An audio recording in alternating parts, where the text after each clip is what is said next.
Баяр баясгаланг олхон. Монгол эмэгтэйн Христ рүү ирсэн аялал. 9-р бүлэг Америкт ирсэн. Монголын түүх хэсэг нь Тэнгэрийн нэг хаяанаас нөгөө хаяа хүртэл газар нутгийг бүрхсэн өргөн уудам, ногоон хилэн хевсэн цэрийг харахтай адил гэсэн яриа байдаг. Миний сууж явсан онгоц дугуйрч тахиралдсан толгод руу ойртоход би маргад ногоон толгодоор хүрээлэгдсэн нүүрсний үйлдвэрлэл бүхий аж үйлдвэрийн жижиг хотыг харлаа. Энэ нь нэлийн өндөрлөг газар байлаа. Шуурга эхэлж байсан тул манай онгоц салхитай үед буухын тулд 2 удаа оролдох шаардлагатай болсон юм. Харин Янжма тэр үед 13 настай хаш хүүтэйгээ хамт намайг авахаар иржээ.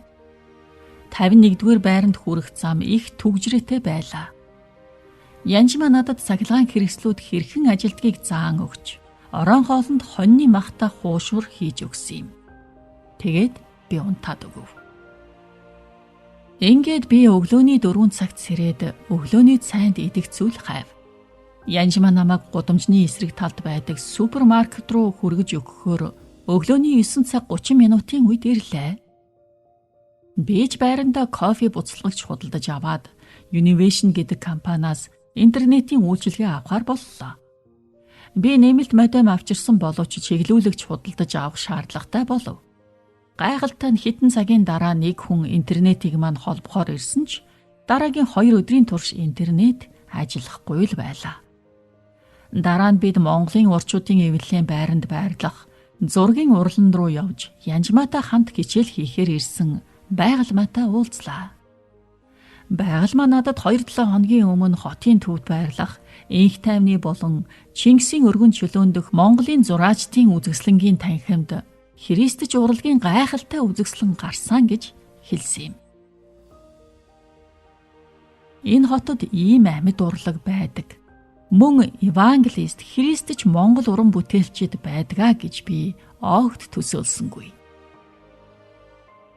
Дараа нь Янжма бид хоёр Мичэл сан дээр очиход тэр надаас Америкийн нэгдсэн улсын элчин сайдын яаманд Америкийн нэгдсэн улс руу зорчих визтэй холбоотой загтал бичгэд туслаач гэж гуйв. Би тэр үед нэг ихэн бодлогүйгээр түүний загтлыг англиар өөсөвгүй дахин бичиж өгсөн юм. Дараа нь бид хоёр Сүхбаатарын талбай хүртэл 2 гудамж алхлаа. Түүний өргөн уудам орон зайн улаан талбайн уур амьсгалыг санагдуулна. Талбай нэг үзүүрт улсын их хурлын ордны өмнө сууж буй Чингис хааны асар том хөшөө байв. Харин бүрч гайхалтай зүйл бол талбайн хажууд байрлах говь Кашмир гэдэг дэлгүүр байлаа. Тэнд миний мэдэхгүй хамгийн сайхан өнгийн ноолуурын хувцснууд байсан. Би 5 давхарт байрлах Янжмагийн байр руу орон хоол идэхээр орохдоо хүдрээтэй болон 3 хүүтэй нь уулзав. Бид будаа үхрийн махта хоол идлээ. Энэ үед би цагийн зөрөөний улмаас анхаарлаа төвлөрүүлж чадахгүй байв. Онгоцноос буух үед Монгол улс надад өөр нэгэн газрыг санагдуулах шиг болов. Харин сүүлд 2007 онд охиноо өргөж авахдаа 6-7 хоногийг өнгөрүүлж байсан Казахстантай төстэй байсныг ойлгосон юм.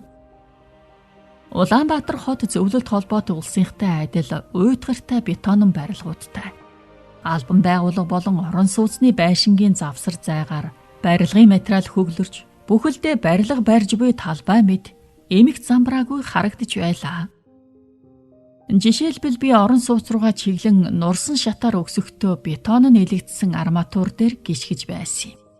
Барилгын эздэч хотын захиргааж хариуцлага хүлээдэггүй учраас хотын төвийн зарим зогсоол нь тогоо шиг хэлбэртэй нүхээр дүүрчээ. Ингээд амралтын өдрөөр бид хотоос хойд зүгт 30 милийн зайд орших хятадуудын барьсан амралтын газар тийш Янжмагийн сүмийн нэгдсэн чуулганд оролцохоор явлаа. Бид замаараа түүний ээж Цэндмаг авлаа. Тэрээр 10-аад жилийн өмнө баптизм хүртсэн ажээ. Энэ бол энэхүү 5 фут орчим өндөртэй нууцлагдмал эмэгтэйтэй анх удаа учирсан уулзалт байсан юм. Тэр эмэгтэй Янжма бид гурав нэг өрөөнд байхаар боллоо. Хөдөө байрлах хурлын байр нь цуслангийн байшин эсвэл нэмэлт байшин шиг харагдаж байв. Энэхүү амралтыг Сингапуроос ирсэн сайн мэдээ тараагчид удирдах байсан байна. Зөвхөн англи хэлээр ярьж байсан тул Янжимагийн амралтын өдрүүдийн ихэнх нь орчуулга хийхэд зориулогдлаа. Хүн амын 1% нь буюу 30,000 орчим хүн Христэд итгэдэг монголчуудын хувьд энэ төрлийн уулзалт нь тансаглал байв. Тэндэл би анх удаа хэдэн өдрийн турш дараалан монгол хоол идэж сүйтэй цай уусан юм. Цайн давстай бас сүйтэй халуун байв. Би ихэндээ дургу байсан ч өдөр өнгөрөх тусам маш их дуртай болов. Тэнд Христ итгэгч бус хэд хэдэн хүнийг хараад би гайхсан. Тэдний ихэнх нь хотоос гарахын тулд амралтад ирсэн бололтой байв. Амралтын өдрүүд дуусгаас өмнө ганц хоёр нь итгэлийг хүлээн авсан юм. Дараагийн өдөр нь Янжмаа намайг евангелист Христ итгэгч Монголын дээр үеийн түүхээр гайхалтай уран бүтээл хийдэг хүмүүсээс ярилцлага ахуулахаар зургийн урлан руу аваачлаа. Тэд өөрсдөө Монголын Христ итгэгч уран бүтээлчдийн холбоо буюу товчоор Саам хэмээн нэрлэжээ. Үүнийг англиар SAHM буюу Саам хэмээн унших бөгөөд Адууны сүү гэсэн утгатай монгол үг юм. Эдгээр уран бүтээлчид таны бодож байгаа шиг итгэл үнэмшил дунд өссөн жирийн хүмүүс биш байсан. Тэдний ихэнх нь коммунист шашингүй эсвэл буддист нөхцөлд өссөн Янжимагийн адил анхны үеийн итгэгчид байв. Бид ирж хайж байна. Бид юунд ч нээлттэй гэж нэг нь надад хэлв. Монголчууд өвөрмөц соёлтой, Аз бас нүүдэлчин. Христч нүүдэлчдийн урлаг бол шин зүйл. Бид уран бүтээлээрээ дамжуулан ярьж чадна. Учир нь энэ ертөнц харанхуй. Бид бүтээлээрээ дамжуулан ярих болно гэж байв. Тэдний нэг нь 10-аас 13 дугаар зууны үеийн бяцхан зургууд буюу макетуудыг бүтээжээ. Тэр бол 9 дугаар зууны үед Монголын хатан хаан байсан Алунгуагийн 24 фут өндөр хүрэл хөшөөний төлөвлөгөөг гаргасан дарь сүрэнгийн санчир байсан юм. Алунгуа нь хурдан морь унан 1 фут өндөр богдог буюу хаттын өмсдөг толгойн өмсгөл зүүж 5 хүүгийнхээ отгонд нум сумаар хэрхэн харавхыг зааж байжээ. Мөн санчрын өөр нэг хөшөө нь хэдэн зууны дараа амьдарч байсан Нестерион хатан Докуз болон түүний нөхөр. Чингис хааны аж хүү Хүлээгүү хаан хоёрын хаан ширээнд сууж 1258 онд Монголын тугийг Багдадад өргөсөн байгааг харуулжээ. Хэдийгээр энэ нь түүхэндээ хамгийн их цус урсгасан буюу 90,000-аас 200,000 хүн амиа алдсан тулаан боловч монголчууд үүнийг Аббасидийн халифатын улсыг ялахын тулд төлөх ёстой үн гэж үзсэн. Бидний уулзсан жижиг өрөөний ханан дээр үн мөнхийг бэлэгдэн дугуй солонгийн доор үүлний хөвөн дээр зогсож буй далавчтай арслан шиг цагаан арслангийн зургийг 4 футын харьцаа бүхий хэмжээтэй асар том зураг наасан байв. Саамын ерөнхийлөгч Дорж Палмын Батбаяр энэ зургийг гүйцээхэд 3 жил зарцуулсан. Иудагийн арслан Христийн хүнлэг байдлыг илэрхийлэхийн тулд цэнхэр нүдтэй зурсан гэж хэлсэн юм. Бусад зураачид мөн надад уран бичлэг, мод шатаан хийдэг бүтээл, уран зургуудаа үзүүлв. Тэдгээрийн ихэнх нь Монгол үндэсний хувцас хөгжмийн зэмсгийг тусгасан байлаа. Гэхдээ нэг нь морь унсан Еваг интернетийн кабель ашиглан хийснээ харуулсан. Цэнхэр үйл түүнийг хүрээлж, тунгалаг цэнхэршил морины нүдийг бүрдүүлж байв. Би эдгээр зураачдын тухай түүхийг хаа нэгтээ зарж болно гэж бодсон тул олон тооны тэмдэглэл хөтөлж авав. Маргааш нь буюу 7 дугаар сарын 9-ний өдөр Улаанбаатарын чанх зүүн талд орших халуун тоос шороотой нүүр солборлдог Налах хот руу явж хүдрээ надад өөрийн эзэмшдэг газраа үзүүлсэн бол Янжмаа эмнэлэгт туслагаар ирж байсан Сингапур эмч нарт орчуулга хийлээ. Мөн сайн мэдээний үйлчлэлд явлаа. Тэр хавьд нэгэн цагт цэргийн бааз байсан газарт зөвлөлтийн барьсан хурдны замаар хойшоо хөдлөлөө. Бид тус нутгийн аялал жуулчлалын гол үзмэр болох доод давхартай музейтэй, жуулчдад зориулсан өндөр үнэтэй Чингис хааны асар том хөшөөний дэргэд зогслоо. Би лифтэнд суухын тулд мөнгө төлсөн боловч хятад жуулчид саад болсноос олигтойхон зураг авч чадсангүй. Хүдрээгийн хэдэн жилийн өмнө Шведэд байдаг монгол хүнээс худалдаж авсан газар ойролцоогоор хагас милийн зайд горих тэрэлжийн байгалийн цогцлборын баруун талд байлаа. Нийслэлээс зүүн тийш 31 милийн энэ зайд Янжмаа Христэд итгэгчдийн амралтын төв барихыг хүссэн юм. Намхан улстай үзэмжтэй энэ газар үнэхээр гайхалтай тохиромжтой болохыг би харж байлаа. Мөн төвийг барьж ус бохирын шугам татахад 1.5 сая гаруй доллар зарцуулагдахаар байлаа. Гэхдээ ядахтаа л толгодын нөгөө талд байдаг жуулчдын сонирхлыг татах үз газруудын ачаар гол шугамуд байсан. Шумуулаас зүхтангаа бид тэр газрын төлөө залбирч би ирээдүйд гарч ирэх санхүүжүүлэгчдэд зориулж видео бичлэг хийлээ. Энэ үед би бараг 7 хончсон байсан. Янжмаагаас амьдралынхын талаар ярилцлага авч зөөврийн компьютер дээрээ тэмдэглэлээ хөтөлж эхэллээ. Би энэхүү амралтын өдрүүдэд ээжтэй нь уулзсан үеэр Янжмаагийн хүүхэд насны талаар асуусан юм. Намайг аялж явхад гайхшруулсан зүйл бол далайд гарцгүй энэ үндэстэн хэрхэн өөрийн мөн чанар, соёл урлаг, онцлог шинж чанараа гайхалтайгаар олж авсаар байгаа нь байлаа. Би тодорхой хэмжээний гудамжны тэмдгүүд англи хэлээр их байгааг хараад бас гайхсан. Гэхдээ эдгээр тэмдгүүдийн дийлэнх нь кирилл үсгээр бичигдсэн байлаа. 1940-од онд Оросууд монголчуудыг кирилл үсэг хэрэглэхийг хүчилсэн нь уламжлалт уйгур бичгээ орхиход хүргэсэн юм. Гэхдээ зөвхөн хотын төв хэсэгт ч биш, хаа сайгүй англи хэл дээрх хаяг их байсан. Миний хараагүй зүйл бол хятад хэл дээрх тэмдгүүд байв. 2000 гаруй жилийн тэртегээс өрнөсөн тэмцлээс үүдэн хятадууд монголчуудыг оруулахгүй тулд цагаан хэрэн барьсныг санаарай. Ингээд 7 дугаар сарын дундуур болдог Монголын үндэсний их баяр наадмыг Монголын Олимп гэж хэлж болно. Энэ хідэн өдөрт би Монгол соёлыг хангалттай үзэж харлаа. Наадмын өмнөх өдөр буюу 7 дугаар сарын 10-нд би Сүхбаатарын талбай дээр үндэсний хувцсны жагсаал очиж үзв. Аймаг бүрээс ирсэн хүмүүс үндэснийхээ дээлээр гойж игэнсэн байлаа. Үүний дараа задгай талбайд уламжлалт хувцсны загварын шоу болов. Загвар өмсөгчдийн өмссөн өнгө бүрийн торгон дээл, энгэрийн зүйлд толгоон гоёл чимэглэл нь намайг алмаарууллаа.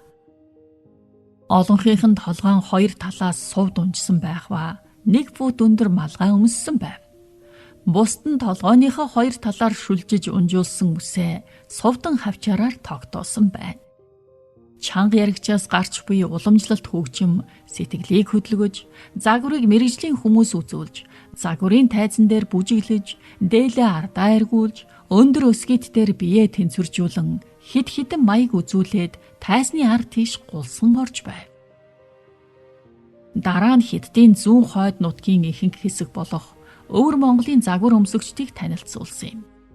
Тэд нөмрөг, дээл, асар том хонх хэлбэртэй нудрагтай ханцуй, торгон дотуур хувцс, нөмрөг, үслэг идэлэл, энгэрийн зүйлт гэх мэт миний нэрийг нь хэлж мэдэхгүй хувцас өмссөн байлаа.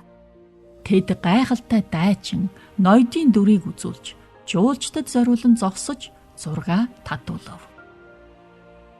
Харин маргааш нь буюу 11-нд би хотын автобусны системийг багасаа олж мэдснийхээ дараа автобусанд суун Янжмаагийн байр руу явлаа. Хөдрөө биднийг наадмын нээлт болсон цэнгэлдэх хүрээлэнд буулгасан юм. Янжмаа танилаараа дамжуулан 2 тасалбар авч амьдсан байв. Би Янжмаагийн бэлгэлсэн урд ханцуутай бор цагаан алтлаг дээл өмссөн болохоор сүүдэрт суусандаа талархаж байлаа. Суудал нь аимшигтай давчуу байсан ч 90 минутын нээлтийн ёслол үнэхээр сайхан болж өнгөрлөө.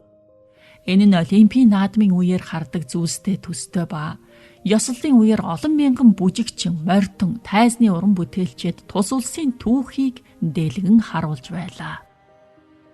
Анхны ард түмэн Азийн тал нутаг руу орж ирэхээс эхлээд Чингис хааны үе хүртэл бүх зүйлийг хүмүүс жүжиглэн үзүүлж байхыг бид харлаа. Энэ улсад Чингис хааны сүнсийг сурталчлах явдал их байсан. Зарим кинон дээр байдаг шиг алтлаг дээлтэй зэрлэг царайтай ирчүүд асар том эвэр зүүсэн байв. Тэнд хаа нэгтээ хөөмичэд, дээр нь ганц хоёр дуурийн дуучин байсан. Дундад зууны үеийн хувцас өмссөн бүжигчид сүр жавхлантай вальс бүжиглэж, урт үсээ сүлжсэн охид Мэйполийн адал явдалтай төстэй зүйл хийж, мөн өлмий дээрээ алхсан зөвлөлтийн цэргүүдээр Монгол улсын коммунизмын дор байсан 70 жилийг харуулж байв. Энэ бүхнийг тулааны хөгжим киноны дуутай хослуулжээ. Надад үнэхээр таалагдсан. Дараа нь Янжмаагийн ээжийн гэрт очиж гүүний айраг ууж хоол идэв. Нэг балгасан нь надад хангалттай байлаа. Шар айрагтай бүлээн сүү ууж байгаа юм шиг санагдлаа. Мөн гурилтай шүл гэж нэрлэдэг хоол нь мах, гоймон, ногоодоо туслах шүл байлаа. Үүнийг гоймонтой шүлтөөч гэж нэрлэдэг. Бууз гэх махтай банш, мөн хоньны махыг тогоон дотор ил гал дээр лууван сонгон төмөстэй чанж иддэг хорхог гэдэг хоол байсан. Энэ нь нүүдэлчдийн соёлын хувьд хамгийн тохиромжтой хоол байв. Бүгдийг нь хамттан хитгэн цаг чанахын тулд тогоонд хийж, гарын хэмжээтэй чулуунуудын тусламжтайгаар хоол болох явцыг нь хурдсагдаг. Харин нэг нь чулууг галд урдчлан халаана. Махны амт нь хүнсний ногоонд амт нэмдэг. Монголчууд ямар ч халуун ногоо хэрэглэдэггүй гэдгийг би мэдсэн юм. Монголчууд хоолндоо давсал нэмдэг гэж бахархдаг юм шиг санагдсан. Нэг өдөр Янжмаад чансан өндөг чимэглэж өгөхөөр дэлгүүрээс улаан чинжүү хайсан ч олдоогүй юм. Энэ хооронд Цэндмаагийн гэрийн асаалттай зурагтаар наадамд зориулсан 93 наадмыг үзүүлж байлаа. Нэг нь байд харваа байв. Нөгөөх нь төв зэнгэлдэх хүрээлэнд болж байсан Чингис хаанаас улбаатай ирчүүдээ галбиртай байлгах арга зам нь болсон бүх байлаа. Хэдэн цаг үзсний эцэст би дуртай болж эхлэв. Эрэгтэйчүүд цээжний дундуур татсан богино цамц, шаардлагатай хэсгийг л бүргсэн богино өмд өмссөн байв. Бүх хүн төрүүлбэл бүргэдийн бүжиг хийж, гараа гоёмсог дэвж, талбайг тойрон бүжгэлдэг. Ингээд хоолоо шингээхээр ойр орчмын толгодоор дэн, даш, момо, Янжмаа нартай хамт баг зэрэг алхлаа. Алтан шаргал өнгөтэй оройн гэрэлд нийл ягаан болон шар цэцэг олон төрлийн өвсний дундуур алхах нь үнэхээр тааламжтай байв. Маргааш нь бид хотоос баруун тийш 1 цаг орчим явж наадмын морин уралдааны газар руу явлаа.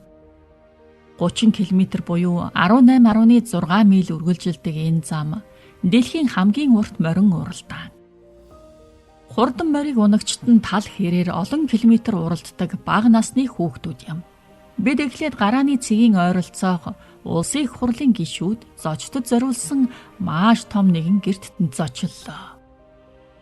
Энд би хүдрээгийн эгч ундраа хэмээх урт үстэй царайлаг эмэгтэйтэй танилцсан юм. Энд маш албан ёсны зохион байгуулалттай байв. Бид хоол идсэн ч тэнд удсангүй. Бидний очсон 2 дахь газар бол морин уралдааны зам дагуу байрлах сүүний ферм байлаа.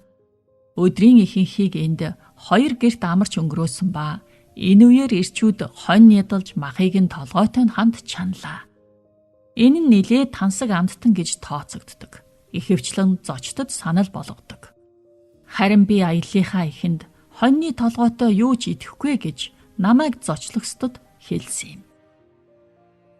Тэгээд нэг гэрт өсвөр насны хүүхдүүд хөзөр тоглож байхыг хараад миний анзаарсан зүйл бол тэд англиар ярьж байсан явдал юм. Бага насны хүүхдүүдийн ихэнх нь 2 хэлтэй байсан.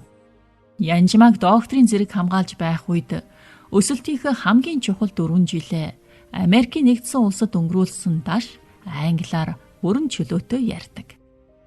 Ням гарагт Янжмаа хүдрээ 2 намайг дагуулan хотын баруун урд талын гэр хороолол руу явлаа. Сүүлийн үед эдийн засаг хүндэрсэн энэ үед гэр хороолол урд өмнөхөөсөө илүү өргөжсөн. Бидний зочилсон сүм нь урд зүг рүү харсан үзэгслэнтэй толгод дээрх тоосхон барилга байв. Наадмын улмаас хүмүүс хотоос гарсан байсан тул Ерөөлийн сууг гэж нэрлэдэг энэ сүмд цөөхөн хүн байв. Дараа нь Янжмаа орон гэргүй эмэгтэйтэй хамт залбирч харин бид тарвс идээд суулаа. Энэ бол сүмтэй холбоотой очсон газар болгонд бидэнд харагдсан дүр зураг байсан юм. Янжмааг хүмүүс залбирч өгөхийг, үйлчилж өгөхийг байнга гуйдаг байв. Тэр бас миний төлөө залбирсан.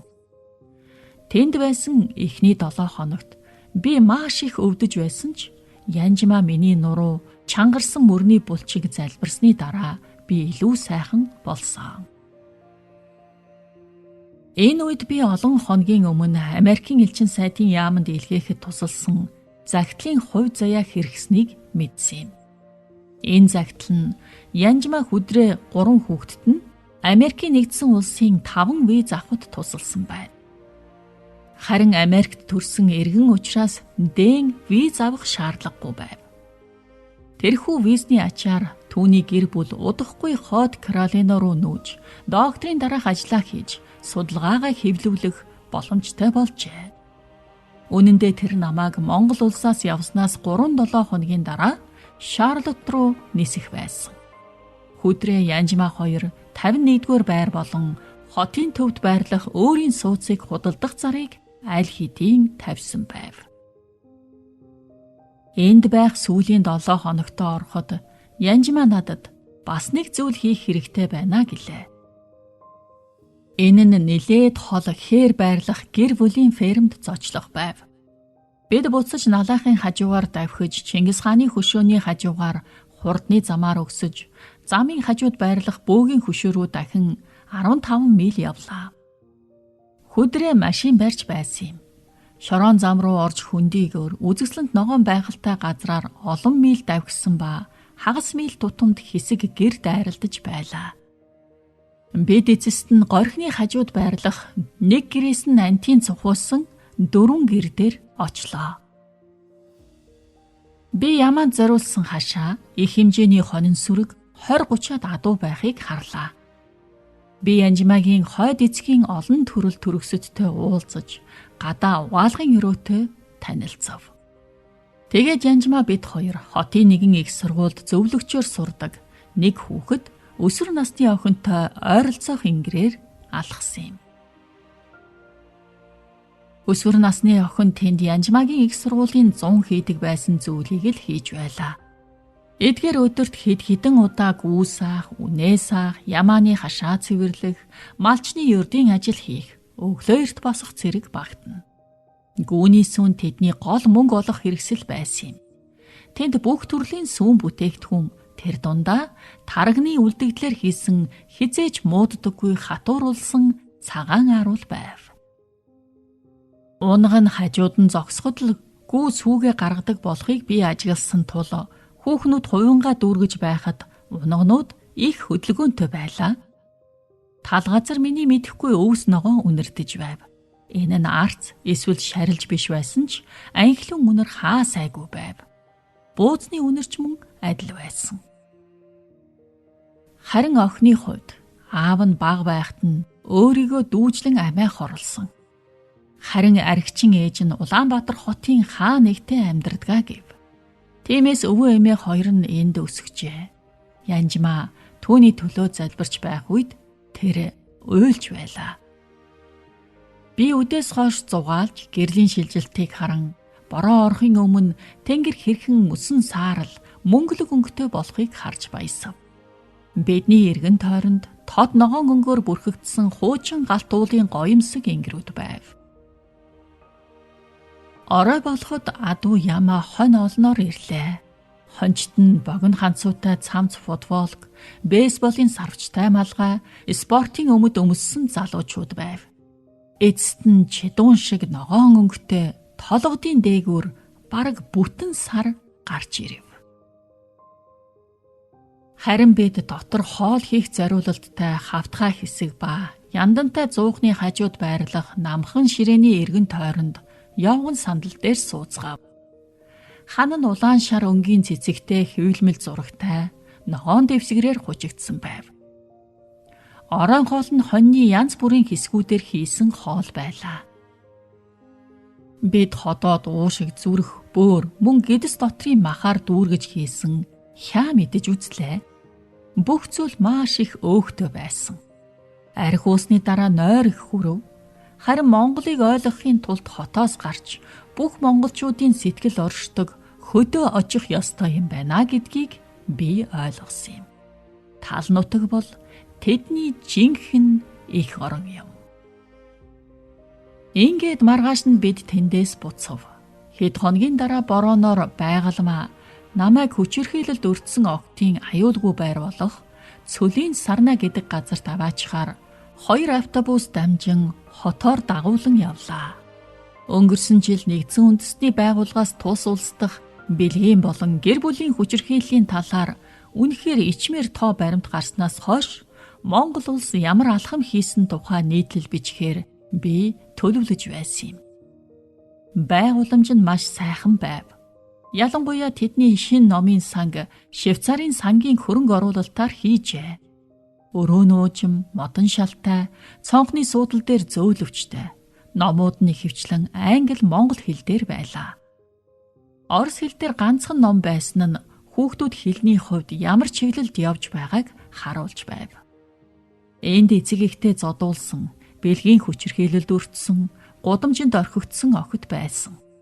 Сэтгцийн эмгэгтэй гэдгэн жилд арай том огтж байсан. Тэд хорогдох газрын насны хязгаарыг өнгөрсөн боловч өөр явах газаргүй. Гэр бүлийнх нь тэднийг авахгүй тул Христч асрамжийн газар байсан Цөлийн Сарна тэднийг байлгадаг байна. Улаанбаатар дахь насанд хүрэгчдийн сэтгэл мэдрэлийн газар эннээс хамаагүй муу гэдг нь гарцаагүй.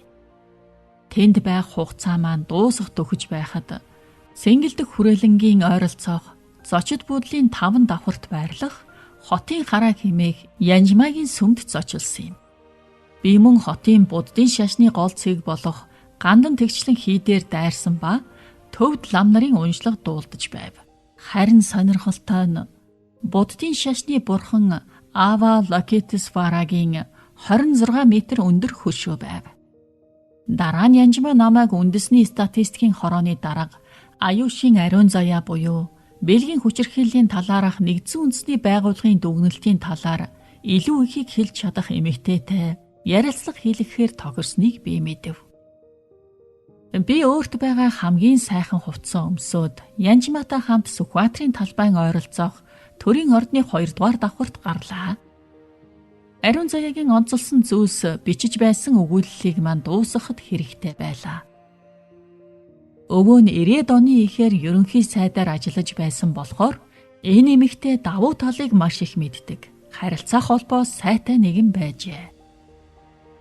Ингээд би Янжмаагийнх руу буцах замдаа үндэсний уран зургийн галерейгаар орлоо. Монголын Христч уран бүтээлчдийн талаар бичиж буй өгүүллээ дуусгахад ишлэл болохуйц мэдээллийг өгөх мэргэжлийн хүн надад маш их хэрэгтэй байсан юм. Ажилчдын нэг нь надад эрхлэгч нь 2 дугаар давхарт байгааг хэлв.